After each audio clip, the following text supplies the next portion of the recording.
I read 11 books in the month of March, and I'm gonna say like a sentence or two about each of them. A Snowy River Summer. I liked this. It was an Australian setting, but I feel like it was very predictable. The Calendar Mums. This is one of my favourite books of the month. Check your trigger warnings, but I think it has some super important messaging in here about like DV and the strength of women. Scott and Bothered. Look, I know that Jamie Fraser looks nothing like the MMC on the cover, however, that is exactly who I pictured, and I loved reading this book. Slightly forgettable, but like I had fun while I read it.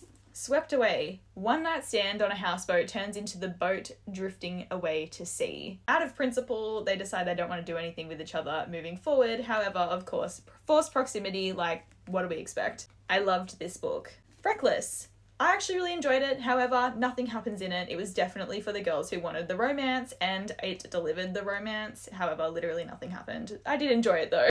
The Dark Hours. I enjoyed myself, however, the ending wasn't as explosive as I wanted it to be. I didn't guess the ending though, which is a massive plus. Raylia. I loved this more than the first book. I can't wait to continue the series, and I agree with everybody. Make it through the first book. If you're struggling, just give this one a go, because this is where it started to take like a really good turn for me. I Bet You'd Look Good in a Coffin. I love this series. I feel like it has a lot of important messaging, and I love that you can tell the messaging throughout the book despite it not having to spell it out to you. And Kitty at FMC, completely unhinged, and I kind of love her.